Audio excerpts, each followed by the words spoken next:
Kita bersyukur pagi hari ini kita semua masih Tuhan berikan kekuatan, Tuhan berikan perlindungan sampai kita masih tetap bersekutu di dalam doa pagi.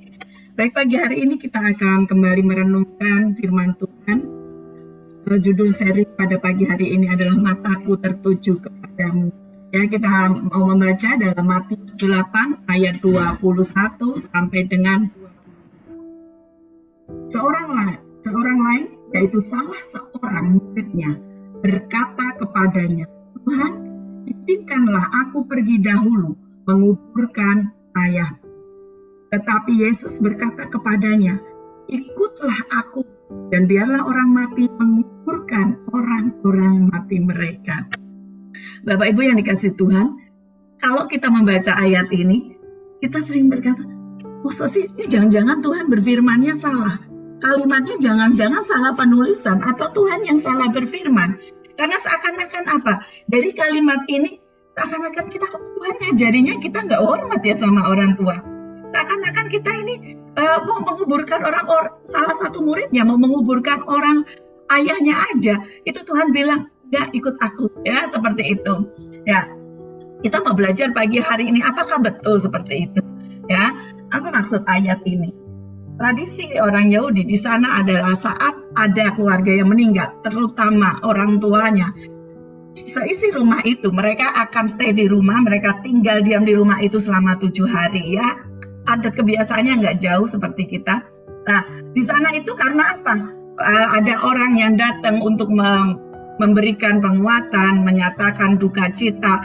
Jadi kalau saat itu, ya, ayah dari seorang murid ini meninggal saat itu, pasti murid itu nggak akan jalan-jalan kemana-mana. Tuhan Yesus ini berkeliling, ya, melayani. Kita tahu Tuhan Yesus berkeliling melayani ke daerah-daerah. Tapi murid ini ngikutin gitu kan. Artinya apa? Di hari itu orang tuanya tidak meninggal saat itu. Jadi apa maksudnya kalau dia menguburkan hari ini akan menguburkan ayahnya? Artinya karena di sana ada penguburan tidak sekali, ya, penguburan.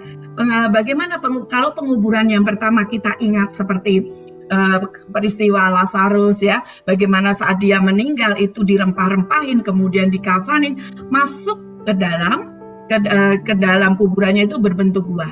Nah, itu tidak sampai di situ. Tuhan Yesus pun mendapat perlakuan seperti itu. Cuma Tuhan Yesus pada hari yang ketiga bangkit. Setelah jasadnya itu daging-dagingnya habis, hanya tinggal tulang belulang. Itu akan dikeluarkan kembali, ya, akan dikeluarkan kembali oleh orang yang bertenaga ahli, tenaga profesional, dan dimasukkan ke sebuah peti, ya. Itu ke sebuah peti dan baru dimasukkan yang buah selanjutnya, dan ini baru menjadi buah penguburan yang permanen. Ya, boleh Kak Adin, boleh minta tolong di-share. Ya, terima kasih. Ya, ini Bapak Ibu, ini adalah bagaimana yang pertama kali begitu orang meninggal setelah dirempahin, dikafanin, masuk ke dalam gua ini untuk penguburan yang pertama. Lalu kemudian di bawah itu disiapkan, jadi setelah tinggal tulang belulang, maka mereka akan memanggil tenaga profesional untuk mengambil tulang-tulang itu dan dimasukkan ke peti. Nah, ini adalah secondary burial, yaitu apa? Penguburan yang kedua. Dan ini adalah peti oswari, ya. Peti oswari itu adalah untuk penguburan yang kedua. Ya, jadi kalau Bapak Ibu nanti mungkin search di Google, ini peti lama. Jadi ini bentuknya seperti palungan, ya, palungan saat Tuhan Yesus dilahirkan, ini seperti itu. Tapi kalau Bapak Ibu nanti search di sekarang ini peti oswari itu lebih modern dari ini. Ya. Jadi apa yang dimaksud oleh Tuhan Yesus? Tuhan Yesus itu berkata, ikut aku, biarlah orang-orang mati menguburkan orang-orang mati mereka. Kenapa? Tuhan Yesus itu tahu bahwa murid ini sebenarnya ini hanya alasan gitu, ya. Hanya alasan, maksudnya apa? Mereka itu hanya pengen nunda-nunda. Salah seorang murid ini pengen nunda, hanya berdalih untuk menolak berkomitmen penuh kepada Kristus. Dia sudah murid loh, ya. Dikatakan seorang murid. Artinya apa? Nah dulu lah, ya, udah jadi murid, tapi suruh suruh ikut Tuhan itu berdalih gitu ya. Jadi sekali lagi ayat di sini bukan salah. Ayat di sini adalah bagaimana menyatakan saat itu Tuhan Yesus itu sangat tahu ya. Kalau orang sudah ngikut dia tapi banyak alasan, Tuhan Yesus tahu mana alasan yang krusial, mana yang tidak. Alasan yang disebutkan oleh seorang murid ini ada alasan kamu itu alasannya mengada-ada. Karena apa? Betul menguburkan orang tua, tapi bukan hari ini bapakmu meninggal ya, seperti itu. Tapi apa? Itu adalah penguburan yang kedua. Nah, jadi maksud ayat di sini itu apa? Yuk, berhenti berdalih ya. Berhenti berdalih. Kalau kita Tuhan sudah panggil, berhentilah berdalih.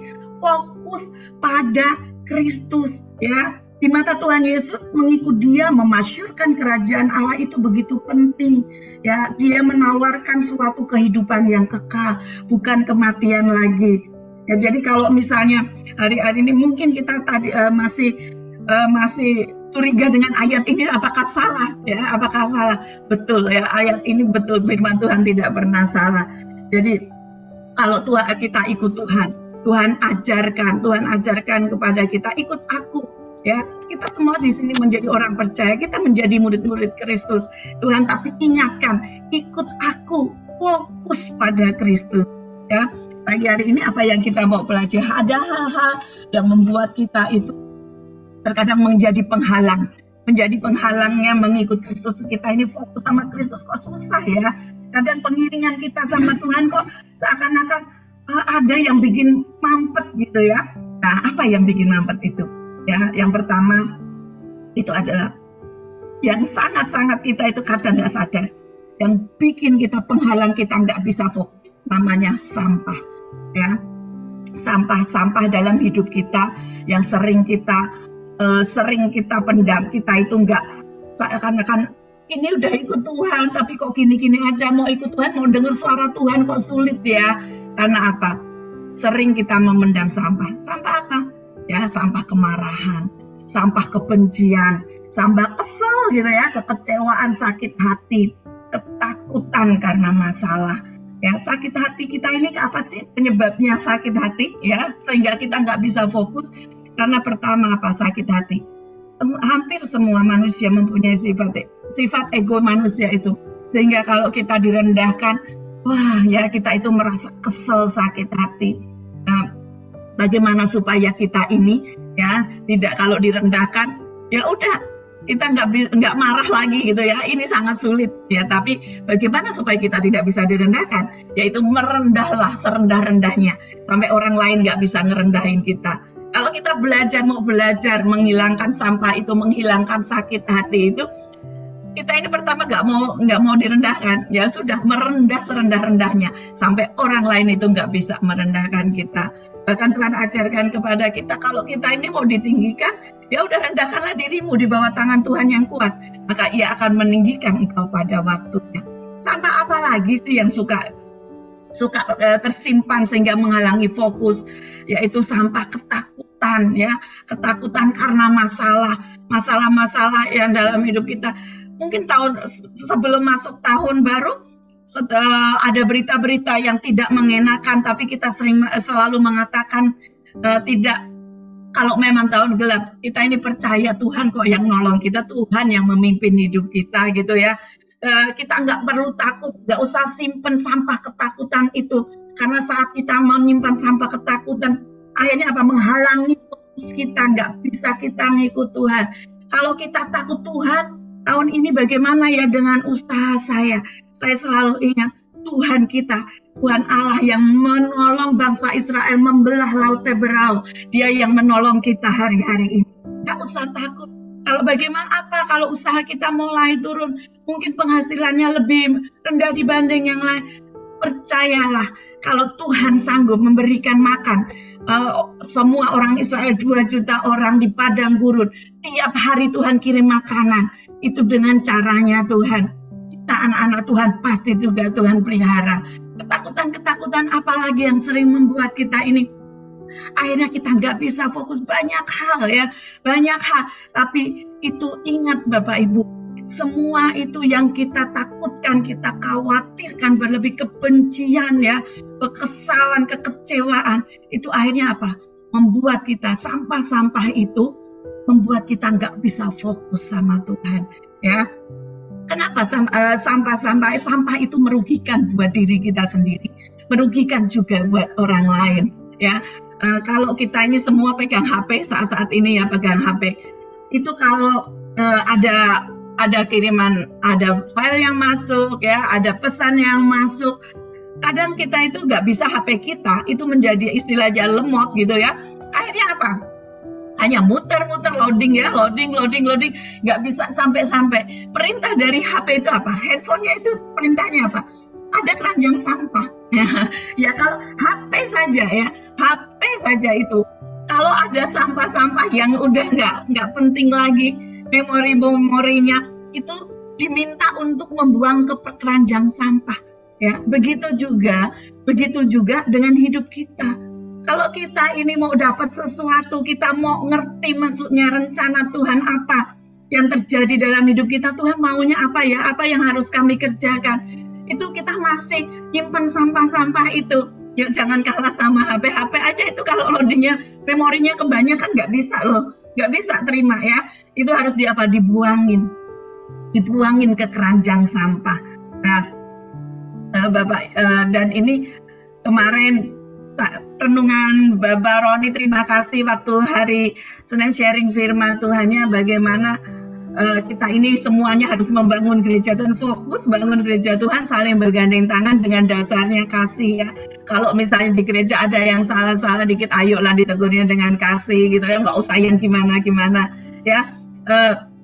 Dan pada akhir tahun kemarin ya, penutup akhir tahun 2022, kami semua di Pos PI yang nggak pergi, yang nggak punya acara kumpul di gereja, kita buat mezbah doa ya, kita tutup dengan mezbah doa. Karena apa? Kita nggak mau kita melayani seakan-akan melayani Tuhan, tapi kita ini sebenarnya simpen sampah. Yang harusnya kita ini fokus, kita ngerti apa maksud rencana Tuhan, akhirnya kita nggak ngerti. Kenapa? Kayaknya kita melayani, kayaknya fisik kita ini capek dengan pelayanan, tapi karena simpen sampah kita nggak ngerti maksud dan rencana Tuhan. Kita doa, kita nyembah Tuhan, dan apa di penghujungnya Tuhan ingatkan, ayo selama sepanjang tahun ingat dengan besi menajamkan besi, manusia menajamkan sesamanya. Itu kadang membuat hati orang itu tersinggung. Kadang ada hati orang yang kesel, kita nggak tahu ya. Tuhan ingatkan malam hari itu sebelum tutup tahun, ingatkan, yuk lepaskan pengampunan. Setiap pelayan-pelayan Tuhan mendekati, ayo yang punya sakit hati satu dengan yang lainnya, lepaskan pengampunan. Ya, semuanya mendekat. Yang mama-mamanya datang sama anaknya, ya mama-mamanya kesel sama anaknya yang saat itu mungkin mengecewakan, peluk anak-anaknya. Ya, yang anak-anaknya mungkin kecewa sama mamanya. Ya, yang anak-anaknya kecewa sama orang tuanya, hampiri orang tuanya. Lepaskan pengampunan. Sehingga Pak, malam hari itu sebelum masuk ke tahun yang baru, Tuhan akan memberikan sesuatu yang luar biasa. Kita ini nggak simpan sampah, ya, karena sampah itu sangat berbahaya. Kita mau masuk ke tahun baru, tapi kita masih bawa sampah itu. Akhirnya apa? Kita nggak bisa fokus, ya. Kita nggak bisa fokus dengan apa yang Tuhan mau kasih, ya, hari-hari ini. Saya percaya itu Tuhan kasih semua buat kita. Setiap kita Tuhan sudah melengkapi ya. Kita mau Tuhan berikan pesan setiap kita masing-masing. Sebab itu apa? Sampahnya dibuangin ya. Sampahnya dibuangin biar kita ngerti apa sih maksudnya Tuhan, apa yang menjadi rencana Tuhan.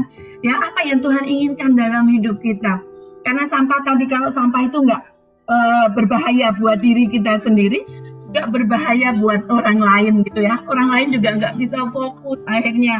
Ya, saya teringat waktu kami pindah pertama kali itu di Harvest, kami tinggal di Harvest City ya, dekat kebun buah Mekarsari, Bapak Ibu. Waktu pertama kali hampir 12 tahun yang lalu, jadi anak-anak masih kecil gitu, jadi pindah, wah masih seneng-senengnya antar berenang gitu ya. Begitu saya nungguin, saya nggak ikut masuk ke kolam renang, cuman ada di pinggir. Saya pengen minum, saya pengen nyemil. Tapi begitu saya mau keluarin dari tas gitu, aduh, saat itu aromanya sangat luar biasa sehingga mengganggu saya sampai mau minum aja susah gitu ya. Saya cari apa sih, terus akhirnya ada petugas kebersihan gitu, saya panggil, Mas ini ada bak sampahnya belum diangkut ya, sampai saya bilang, saya cari-cari, enggak tuh Bu, semuanya udah dibersihin. Oh ya, tapi kok saya nyium nggak enak ya. Saya sambil muterin kolam renang, ini apa yang bikin nggak enak gitu ya. Ternyata saya nggak mendapat jawaban pada hari itu.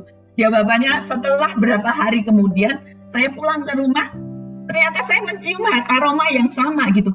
Ini dari mana gitu ya, Bapak Ibu. Setelah saya ngobrol dengan beberapa orang, ternyata itu adalah aroma dari Bantar Gebang, Bapak Ibu. Ya, waktu pertama-tama mungkin yang dekat-dekat di sana mungkin, tapi saya waktu itu benar-benar mengganggu fokus saya. Aroma Bantar Gebang itu waktu pertama masih sangat tercium ya, waktu kami 12 tahun yang lalu. Tapi kalau yang sekarang udah nggak tercium ya, mungkin sudah banyak yang lebih banyak pindah ke Cibubur ya, jadi aromanya dibagi-bagi.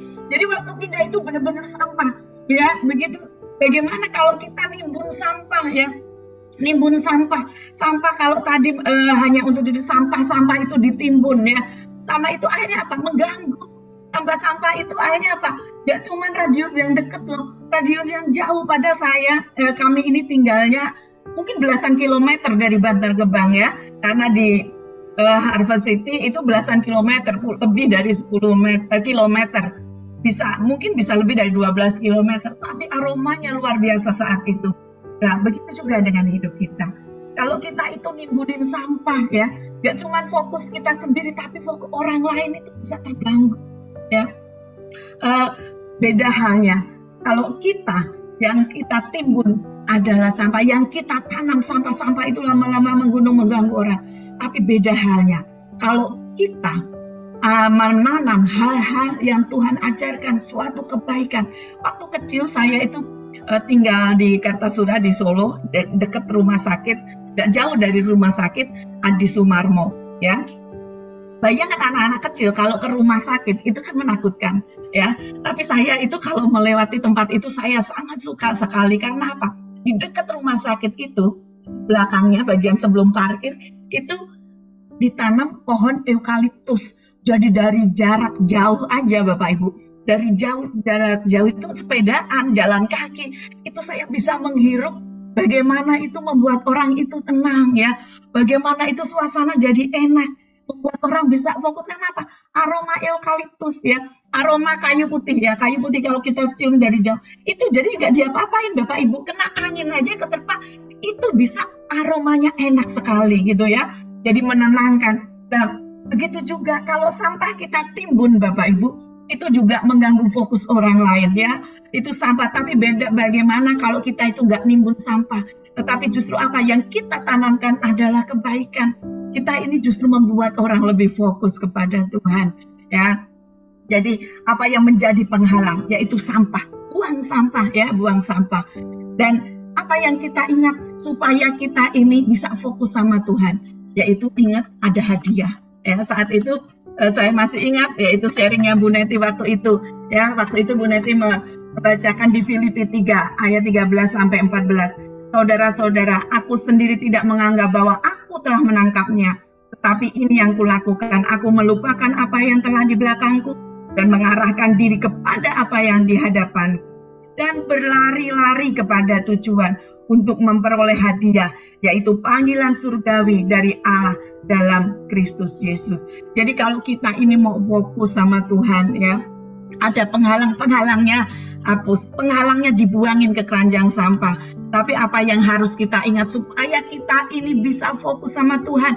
Ingat ada hadiah yang akan kita terima. Yaitu bagaimana itu kita semua mendapat panggilan surgawi. Kita melakukan apapun, ingat ya, kita ini semua sedang berlomba, kita sedang berlari-lari, kita ini semua sedang menjadi pemain ya, bukan netizen, bukan penonton. Kita semua yang ada di sini umat Tuhan, kita ini semua sedang berlomba-lomba. Dan orang yang mendapatkan hadiah, ingat, yang menjadi pemenang hanya orang yang ikut lomba ya. Jadi ingat pagi hari ini kalau kita mau fokus sama Tuhan Ya, ada penghalangnya, sampah dibuang. Tetapi ingat, apa sih yang supaya kita ini bisa fokus sama Tuhan? Kita ini hadiah Stefanus. Saat detik-detik terakhir pun dia mau dirajam batu, dia bisa fokus sama Tuhan. Karena dia tahu bahwa dia pasti masuk surga. Dia telah menerima keselamatan. Kita semua sudah terima keselamatan yang dari Tuhan. Ya, tapi apapun yang kita lakukan hari-hari ini, ada hadiah yang menanti kita. Kita mau terima upah. Jadi kalau setiap kali kita nggak bisa fokus sama Tuhan, kembali fokus supaya apa? Kita bisa menyelesaikan pertandingan kita semua. Ya, pesan firman Tuhan pagi hari ini, yuk kita semua buangin sampah, ingat upah, ya, sehingga mata kita bisa tertuju kepada Tuhan. Tuhan Yesus memberkati.